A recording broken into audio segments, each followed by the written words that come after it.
안녕하세요. 오늘은 벡터 데이터베이스의 기초를 완벽하게 배워보겠습니다. RAG 시스템의 핵심 기술인 벡터DB를 처음부터 차근차근 살펴보겠습니다. 크로머DB, 파인콘 같은 주요 벡터DB 비교부터 HNSW, IBF 인덱싱 알고리즘까지 실무에 바로 적용할 수 있는 실전 지식을 담았습니다. 오늘 다룰 내용입니다. 먼저 벡터DB가 왜 필요한지 알아보고 일반 데이터베이스와의 차이점을 비교합니다. 그 다음 크로머DB, 파인콘, 이비어트, 크드렌트 등 주요 벡터DB를 비교 분석합니다. 이어서 HNSW와 IBF 인덱싱 알고리즘의 원리를 설명하고 마지막으로 크로머DB 실습과 대용량 문서 인덱싱 방법을 알아보겠습니다. 먼저 벡터DB가 필요한 이유를 알아봅시다. 기존 MySQL이나 PostgreSQL 같은 관계형 데이터베이스는 정확한 키워드 매칭에 특화되어 있습니다. WHR이 절에 휴가라고 쓰면 정확히 휴가라는 단어가 있는 핵만 찾습니다. 하지만 사용자가 연차 쓰려면 어떻게 해요? 라고 물으면 어떨까요? 휴가라는 단어가 없으니 찾을 수 없습니다. 같은 의미인데 표현만 다른 것뿐인데 말이죠. 기존 DB는 의미 기반 검색이 불가능하고 동의어를 인식하지 못하며 문맥 파악에 한계가 있습니다. 그래서 벡터 데이터베이스가 등장했습니다. 벡터DB란 텍스트, 이미지, 음성 같은 데이터를 숫자 배열, 즉 벡터로 변환해 저장하고 의미적으로 유사한 데이터를 빠르게 검색하는 특수한 데이터베이스입니다. 기존 관계형 DB가 정확한 매칭을 찾는다면 벡터DB는 의미상 비슷한 것을 찾아냅니다. 텍스트를 벡터로 변환하고 의미 기반 유사도를 계산해서 밀리초 단위로 검색 결과를 반환합니다. 벡터DB의 핵심은 임베딩입니다. 임베딩이란 텍스트를 숫자 배열로 변환하는 과정입니다. 예를 들어 고양이가 좋아요라는 문장이 768차원의 숫자 배열로 변환됩니다. 중요한 점은 비슷한 의미의 문장은 비슷한 벡터 값을 갖는다는 것입니다. 이 벡터들 사이의 거리를 코사인 유사도로 계산해서 의미적 거리를 측정합니다. 거리가 가까울수록 의미가 비슷한 것입니다. 이제 실제 코드를 살펴보겠습니다. 크로머DB의 기본 사용법입니다. 먼저 크로메드브를 임포트하고 클라이언트를 생성합니다. 그 다음 크리에이트 컬렉션으로 닥스라는 이름의 컬렉션을 만듭니다. 컬렉션은 관계형 DB의 테이블과 비슷한 개념입니다. add 메서드로 문서를 추가합니다. 파이썬은 객체 지향 언어라는 문서를 넣으면 자동으로 임베딩 벡터로 변환되어 저장됩니다. 키리 메서드로 검색합니다. 프로그래밍 언어라고 검색하면 정확한 단어 매칭 없이도 의미상 관련된 문서를 찾아냅니다. 벡터DB는 RAG 시스템의 핵심입니다. RAG는 Retrieval Augmented Generation의 약자로 검색 증강 생성을 의미합니다. 사용자 질문이 들어오면 벡터DB에서 관련 문서를 검색하고 그 문서를 LLM의 컨텍스트로 제공합니다. 챗GPT 같은 서비스가 최신 정보를 알려줄 수 있는 이유가 바로 이것입니다. 벡터DB는 문서 검색 엔진 역할을 하고 LLM에게 컨텍스트를 제공하며 실시간 정보와 연동할 수 있게 해줍니다. 크로머DB를 자세히 살펴보겠습니다. 크로머DB는 pip install 크로메드브 한 줄로 설치되는 경량 벡터 DB입니다. MySQL처럼 별도 서버를 띄울 필요 없이 로컬에서 바로 실행할 수 있습니다. 자동 임베딩 기능을 제공해서 오픈AI나 허깅페이스 모델을 쉽게 연동할 수 있습니다. 프로토타입 개발이나 학습용으로 완벽한 선택입니다. 다만 수백만 개 이상의 데이터를 다루거나 동시 사용자가 많으면 성능 한계가 있습니다. 파인콘은 완전 관리형 클라우드 서비스입니다. AWS처럼 회원 가입하고 API 키를 받아 바로 사용합니다. 서버 설정, 백업, 모니터링, 스케일링을 파인콘이 알아서 처리합니다. 수억 개의 벡터도 밀리초 단위로 검색할 수 있습니다. 단점은 비용입니다. 무료 플랜은 매우 제한적이고 실서비스 수준으로 사용하려면 월 수십만 원 이상이 필요합니다. 이비어트와 크드렌트도 인기 있는 선택지입니다. 이비어트는 고 언어로 작성된 오픈소스로 GraphQL API를 제공하고 멀티모달 검색을 지원합니다. 텍스트뿐 아니라 이미지, 오디오 벡터도 함께 검색할 수 있습니다. 크드렌트는 러스트로 작성되어 메모리 효율과 처리 속도가 매우 우수합니다. 벤치마크에서 다른 벡터DB보다 2대 3배 빠른 검색 속도를 보여줍니다. 둘 다 오픈소스이면서 클라우드 서비스도 제공합니다. 각 벡터DB의 클라이언트 초기화 코드를 비교해 보겠습니다. 크로머DB는 임포어트 크로메드브하고 클라이언트, 만 호출하면 바로 사용할 수 있습니다. 가장 간단합니다. 파인콘은 API 키가 필요합니다. 클라우드 전용이라 온프레미스에서는 사용할 수 없습니다. 크드렌트는 메모리 모드와 서버 모드를 모두 지원합니다. 메모리라고 쓰면 메모리에서 실행되고 실제 경로를 지정하면 파일에 저장됩니다. 어떤 벡터 DB를 선택해야 할까요? 데이터 규모가 1만 개 이하면 크로모DB로 충분합니다. 100만 개 이상이면 크드렌트나 파인콘을 고려하세요. 예산이 제한적이면 오픈소스인 크로모DB, 이비어트, 크드렌트를 선택하세요. 인프라 관리 인력이 부족하면 파인콘 같은 관리형 서비스가 나을 수 있습니다. 프로토타입은 크로모DB로 시작하고 나중에 요구사항에 맞게 마이그레이션하는 것도 좋은 전략입니다. 이제 인덱싱 알고리즘을 알아보겠습니다. 인덱싱이 필요할까요? 사용자가 질문하면 데이터베이스의 모든 벡터와 거리를 계산해서 가장 가까운 것을 찾습니다.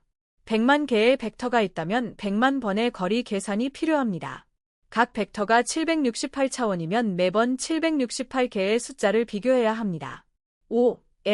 시간 복잡도로는 실시간 서비스가 불가능합니다.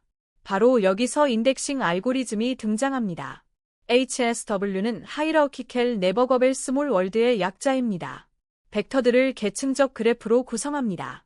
비유하자면 도시 간 이동할 때 고속도로를 타고 빠르게 이동한 뒤 목적지 근처에서 지방도로로 내려가는 것과 같습니다. 최상위 레이어에서 빠르게 대략적인 영역으로 이동하고 점점 촘촘한 레이어로 내려가며 정확한 위치를 찾습니다.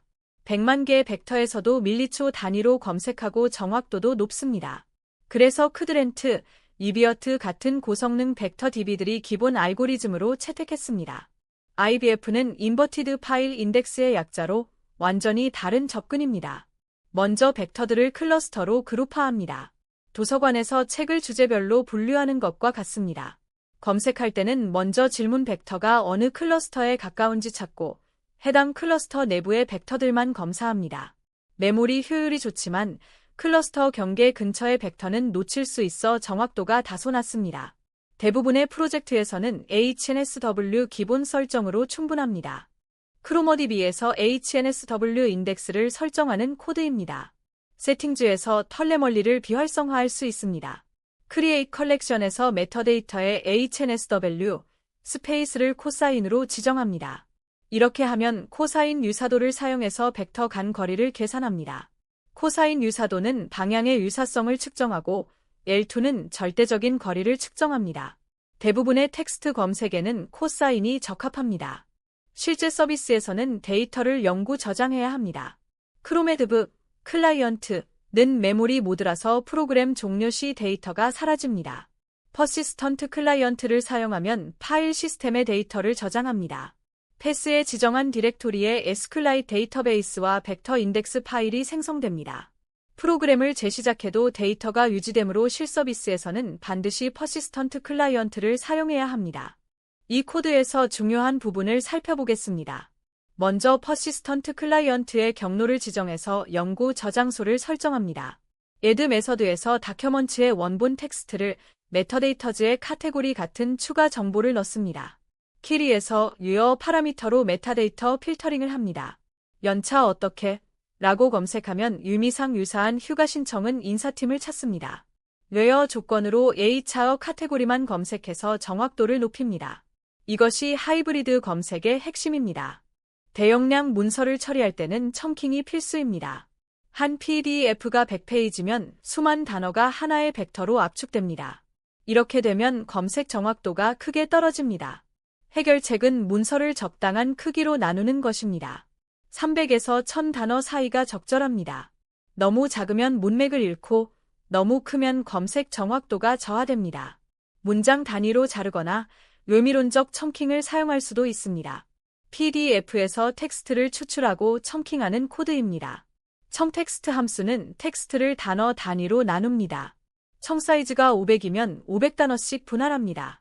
워즈즈 스플리트으로 단어 리스트를 만들고 레인지와 슬라이싱으로 500개씩 묶습니다. 조인으로 다시 문자열로 합칩니다. PDF 처리는 PyPDF2를 사용합니다. PDF 리더로 파일을 열고 페이지주에서 각 페이지의 텍스트를 추출합니다. 이렇게 추출한 텍스트를 첨킹해서 벡터 DB에 저장합니다. 수만 개의 첨크를 하나씩 인서트하면 매우 느립니다. 배치 처리로 해결합니다. 100개씩 묶어서 한 번에 애드하면 속도가 4배 이상 향상됩니다. 코드에서 배치 사이즈를 100으로 설정하고 포루프로 100개씩 나눠서 처리합니다. 너무 큰 배치는 메모리 문제를 일으킬 수 있으니 50에서 200 사이의 값을 사용합니다. 각 배치마다 고유한 아이디와 출처 정보를 담은 메타데이터를 함께 저장합니다. 500개 파일 처리 중 300번째에서 오류가 나면 어떻게 할까요? 처음부터 다시 하면 시간 낭비입니다. 체크 포인트를 구현합니다. 처리 완료한 파일 목록을 JSON 파일에 저장하고 재시작 시 이미 처리된 파일은 건너뜁니다. 이렇게 하면 중간에 멈춰도 안전하게 이어서 처리할 수 있습니다. 대량 데이터를 다룰 때는 반드시 체크 포인트를 구현하세요. 한국어 문서를 다룬다면 임베딩 모델 변경이 중요합니다. 크로모DB의 기본 모델은 영어에 최적화되어 있습니다. gen/chaos로 버터 멀티태스크 모델로 변경하면 한국어 검색 정확도가 크게 향상됩니다. 센턴스 트랜스포머 임베딩 펑션의 모델 이름을 지정하고 컬렉션 생성 시 임베딩 펑션 파라미터로 전달합니다. 이 한 줄의 변경으로 검색 품질이 확연히 달라집니다. 실무에서는 하이브리드 검색이 표준입니다. 벡터 DB만으로는 2024년 1월 매출처럼 정확한 날짜와 숫자가 중요한 검색을 처리하기 어렵습니다. 벡터 검색은 의미 기반이라 2024년과 2023년을 구분하지 못할 수 있습니다. 따라서 정확한 필터링은 관계형 DB나 메타데이터 필터로 의미 기반 검색은 벡터 DB로 처리합니다. 크로모DB의 웨어 파라미터가 바로 이 역할을 합니다. 두 가지를 조합하면 최상의 검색 결과를 얻을 수 있습니다. 오늘 배운 내용을 정리하겠습니다. 벡터 데이터베이스는 의미 기반 검색의 핵심 도구입니다. 키워드 매칭을 넘어 문맥과 의미를 이해하는 검색이 가능합니다. 처음에는 크로모DB로 빠르게 시작하고 데이터가 늘어나면 크드렌트나 위비어트로 확장하세요. HNSW 인덱스 기본 설정으로 대부분 충분합니다. 첨킹과 배치 처리, 체크포인트를 활용해서 대용량 문서도 효율적으로 처리할 수 있습니다. 오늘 벡터 데이터베이스의 기초를 함께 살펴봤습니다. 벡터 DB는 AI 시대의 필수 기술입니다. RAG 시스템, 시멘틱 검색, 추천 시스템 등 다양한 분야에서 활용됩니다. 오늘 배운 내용을 바탕으로 여러분의 프로젝트에 벡터 검색을 적용해보세요. 의미를 이해하는 검색으로 사용자 경험을 한 단계 높일 수 있습니다. 시청해주셔서 감사합니다. 다음 영상에서 또 만나요.